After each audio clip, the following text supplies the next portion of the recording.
हिंदी की कक्षा में आपका स्वागत है। आज हम करेंगे पाठ 4 मीठे बोल के प्रश्न उत्तर और अभ्यास। प्रश्न उत्तर। प्रश्न 1। कविता में किन किन मिठाइयों के बारे में बताया गया है? बच्चों, कविता में किन किन मिठाइयों की बात हुई थी, यहाँ वो आपको लिखना है। किन किन मिठाइयों के बारे में बताया था? खस्ता खाजा, हलवा, गट्टा, शक्करपारा, पुआ, सुहारी, कुसली और रसगुल्ला, इन मिठाइयों की बात हुई थी। प्रश्न 2। सबसे मीठा किसे बताया है और क्यों? किसको सबसे मीठा बताया गया है? सबसे मीठा मीठे बोल को बताया है, क्योंकि इससे किसी का भी मन जीता जा सकता है। क्योंकि इससे किसी का भी मन जीता जा सकता है। प्रश्न 3। आम को निराला क्यों कहा है? क्यों कहा है आम को निराला? क्योंकि आम फलों का राजा होता है और यह सबसे मीठा फल है। तो बच्चों, ये थे आपके प्रश्न उत्तर। अब करते हैं इसका अभ्यास। देखें यहाँ क्या करना है आपको। एक तरफ तो फल दिए गए हैं और दूसरी तरफ उसके रंग, फल और रंग। हमें ये बताना है कि यह फल कौन से रंग का होता है, जैसे कि संतरा, बेर, अंगूर, अनार, पपीता, आलू बुखारा, ये कौन से रंग के होते हैं? संतरा संतरी या नारंगी रंग का होता है। बेर लाल हरा। बच्चों, जो कच्चा बेर होता है वो हरे रंग का होता है, लेकिन जब वो पक जाता है वो कुछ कुछ लाल हरा या ज़्यादा पकने पर लाल रंग का होता है। अंगूर हरा होता है, अंगूर काले रंग का भी होता है। अनार लाल रंग का होता है, पपीता पीला होता है, आलू बुखारा बैंगनी रंग का होता है। आगे देखें। ख प्रश्न। मीठा होता हलवा ताज़ा, हलवा किन किन चीज़ों से बनाया जाता है?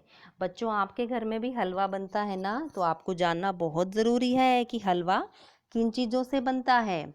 हलवा गेहूं के आटे का भी होता है, सूजी का भी होता है, बेसन का भी होता है। हम यहाँ सूजी के हलवे के बारे में बात करेंगे। तो हमें क्या क्या चाहिए है, इसमें क्या क्या उपयोग होगा? सूजी, घी, चीनी और पानी, इनका इस्तेमाल करके हलवा बनाया जा सकता है। आगे देखें प्रश्न ग। मीठे होते गन्ने गोल, गन्ने से क्या क्या चीज़ें बनती हैं? बच्चों, गन्ना एक फसल है जो खेत में उगता है। हमें ये बताना है कि इससे क्या क्या चीज़ें बन सकती हैं। इससे क्या क्या बनता है? चीनी, गुड़, शक्कर, खांड। आगे देखें। मीठा होता खस्ता खाजा, जैसे मीठी होती पुआ सुहारी।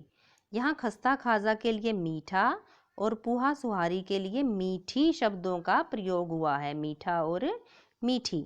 नीचे कुछ शब्द दिए हैं, इन्हें भी इसी तरीके से प्रयोग करके लिखना है। यहाँ पर पुल्लिंग और स्त्रीलिंग की बात हुई है। किसकी? पुल्लिंग की और स्त्रीलिंग की। जिस शब्द से किसी वस्तु के या व्यक्ति के पुरुष होने का बोध हो, यानी कि जो पुरुष जाति वाले शब्द होते हैं वो पुल्लिंग कहलाते हैं, और जो स्त्री जाति के शब्द होते हैं वो स्त्रीलिंग कहलाते हैं। तो यहाँ पर जैसे पीला शब्द क्या है? पुल्लिंग है। इसके साथ हमने किस शब्द का इस्तेमाल किया? कपड़ा। और पीली पैंट। अब ऐसे ही हमें आगे इन शब्दों को करना है, जैसे मोटा मोटी, छोटा छोटी, बड़ा बड़ी। तो ध्यान से देखें इसे।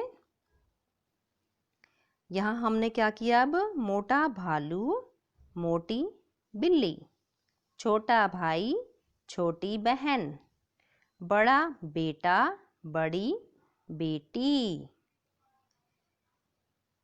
मीठे होते गन्ने गोल, मीठा होता शक्करपारा।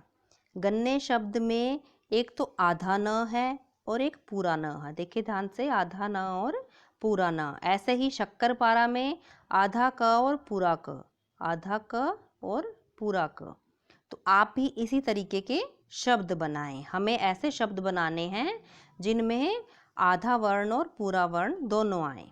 जैसे कि हमने बनाए हैं अन्न, मक्का, प्रसन्न और धक्का। तो बच्चों ये था आपका पाठ 4 का अभ्यास। धन्यवाद।